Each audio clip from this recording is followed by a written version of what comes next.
gang de Night Wi-Fi, j'espère que ça va et moi ça va sur bien. On se retrouve pour une nouvelle vidéo et oui, je vous l'avais promis il y a 2 semaines environ que je ferais une review sur la iPad Pro 2021 avec la puce M1 dedans qui utilise Apple dans leur MacBook maintenant. Et oui, ça fait 2 semaines, j'ai eu le temps de tester. C'est un bon iPad, je vais vous dire les spécifications pour commencer puis après ça mon avis sur ce iPad là. Tout d'abord, on a deux couleurs, argent et gris cosmique. Moi, je me suis procuré le gris cosmique. L'argent est toujours un petit peu plus compliqué à avoir au Canada, je sais pas pourquoi. Si je voulais l'avoir sur Apple, ça prenait genre un mois de plus pour qu'il arrive chez nous. Fait que c'était pas l'idéal. Ensuite, il y a 128 Go de stockage disponible, 256 GB, 512, 1 Tera et 2 Tera. Bien sûr que plus qu'on augmente, plus que c'est cher. Moi j'ai pris le 128 GB parce que je trouve pas la nécessité d'avoir 512 GB. Je fais pas assez d'affaires dessus encore pour avoir besoin de ça. Faut se dire par exemple, 128, 256 plus 512 GB, vous allez avoir 8 Gb de RAM. Ce qui veut dire correct, la puissance normale d'un iPad normalement. Et si on passe de 1 Tera à 2 Tera, pour ceux qui connaissent pas des Tera, c'est 1000 GB ou 2000 GB, 2 Tera.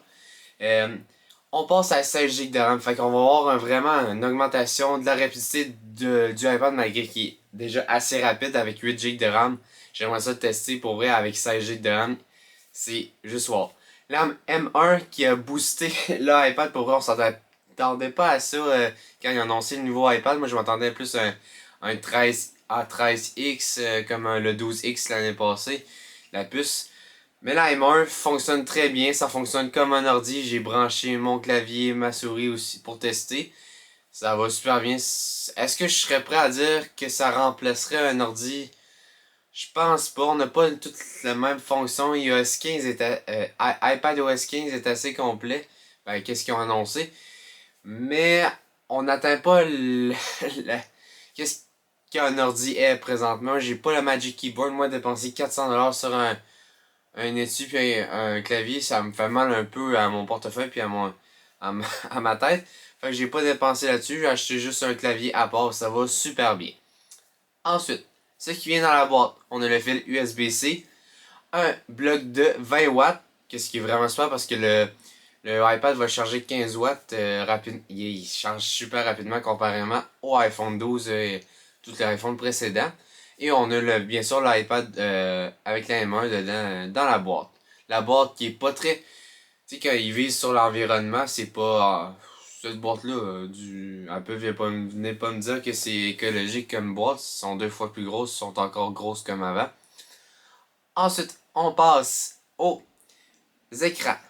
L'écran sur le iPad Pro 11 pouces n'est pas fait avec du LXD et Retina XDR, c'est ça, LXDR. Mais celui 12.9, oui, fait que c'est du Liquid Retina XDR, fait que c'est vraiment un écran qui va prendre beaucoup moins les doigts, qui va se graffiner beaucoup moins vite, qui va avoir une beaucoup plus belle qualité.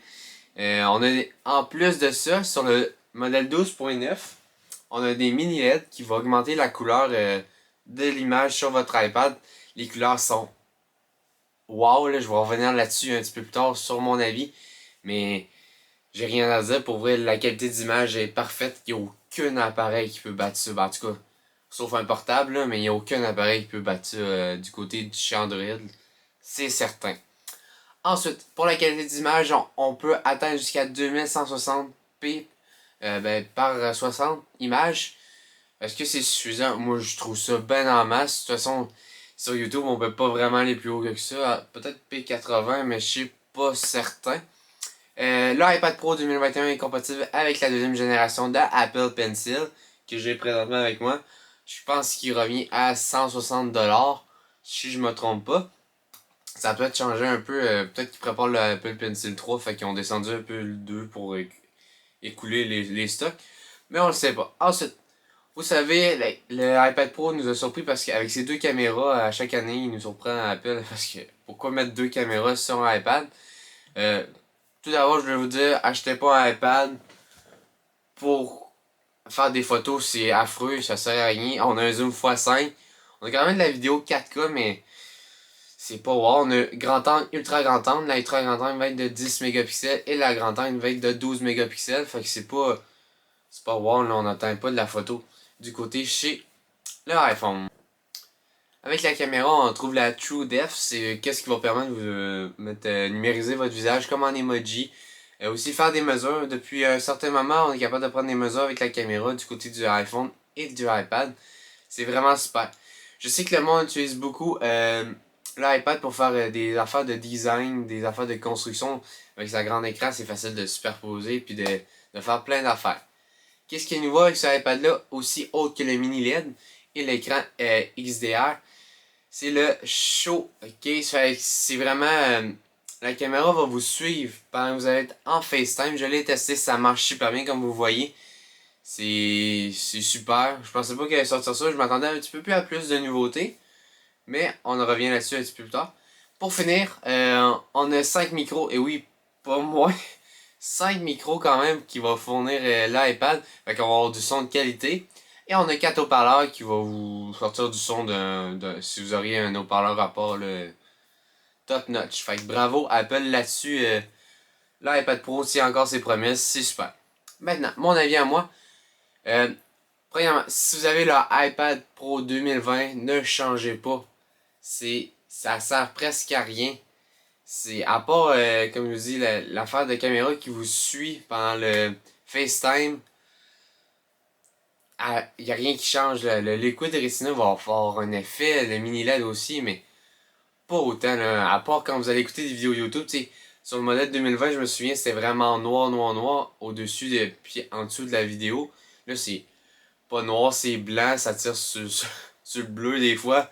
Fait que c'est la seule affaire qui va changer. Fait que si vous avez déjà l'iPad Pro 2020, changez pas, dépensez pas 1600$. Et oui, le mien m'a coûté 1600$ avec les taxes au Québec. Fait que, puis j'ai le modèle le plus cheap, j'ai pas pris LTE. Il y a les modèles LTE aussi que vous allez prendre votre réseau cellulaire aussi sur votre iPad. Je trouve pas la nécessité. Faut pas oublier aussi qu'ils prennent le 5G maintenant. Fait que c'est le fun. Si vous voulez l'utiliser, vous l'utilisez beaucoup, tant mieux, prenez-le, mais sortez le cash parce que ça coûte cher pour vrai.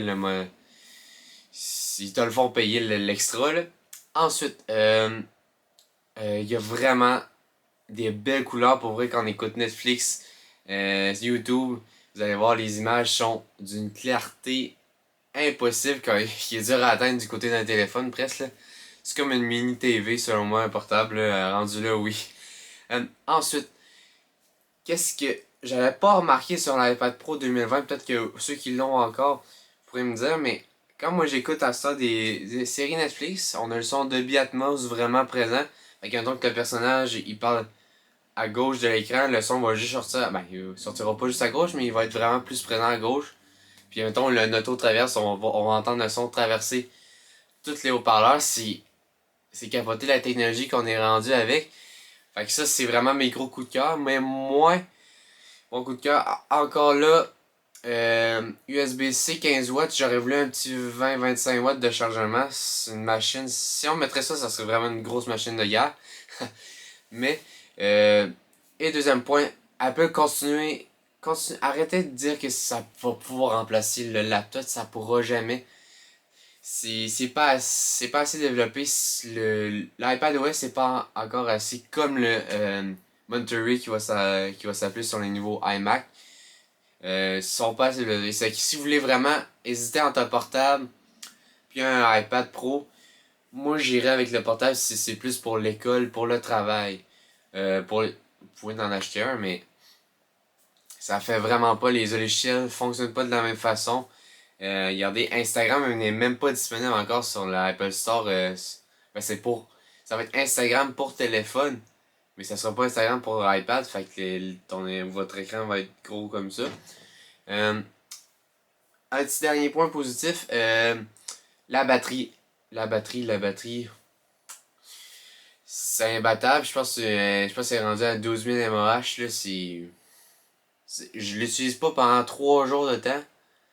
Puis, encore de la batterie, bien sûr, qui tombe à 30%. Mais, sur d'autres tablettes, que j'ai essayé la S5e de chez Samsung. Puis, ça m'a jamais fait ça. C'est tout pour cette vidéo-ci. En gros, un 8 sur 10 pour ce iPad-là. Juste de la bonne qualité, de la bonne technologie du côté chez Apple. Apple tient son coup encore. Est-ce qu'on devrait avoir plus de changements dans le prochain? J'aimerais ça beaucoup. J'attends beaucoup l'iPad mini. J'aimerais ça voir un remake du iPad mini. Faut être patient. D'après moi, les prochaines annonces, ça va être plus au mois d'octobre. L'été, c'est pas mal tranquille, à moins qu'on soit surpris. Fait que, moi, je vous dis à la prochaine. Si vous n'êtes pas abonné, allez vous abonner. Ça prend 2 secondes et demie. Likez, commentez mes vidéos. Juste pour avoir plus de vues possible. Partagez aussi si possible.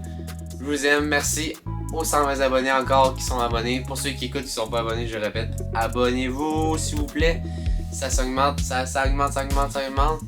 Fait qu'on se dit à la prochaine. Ciao. Peace.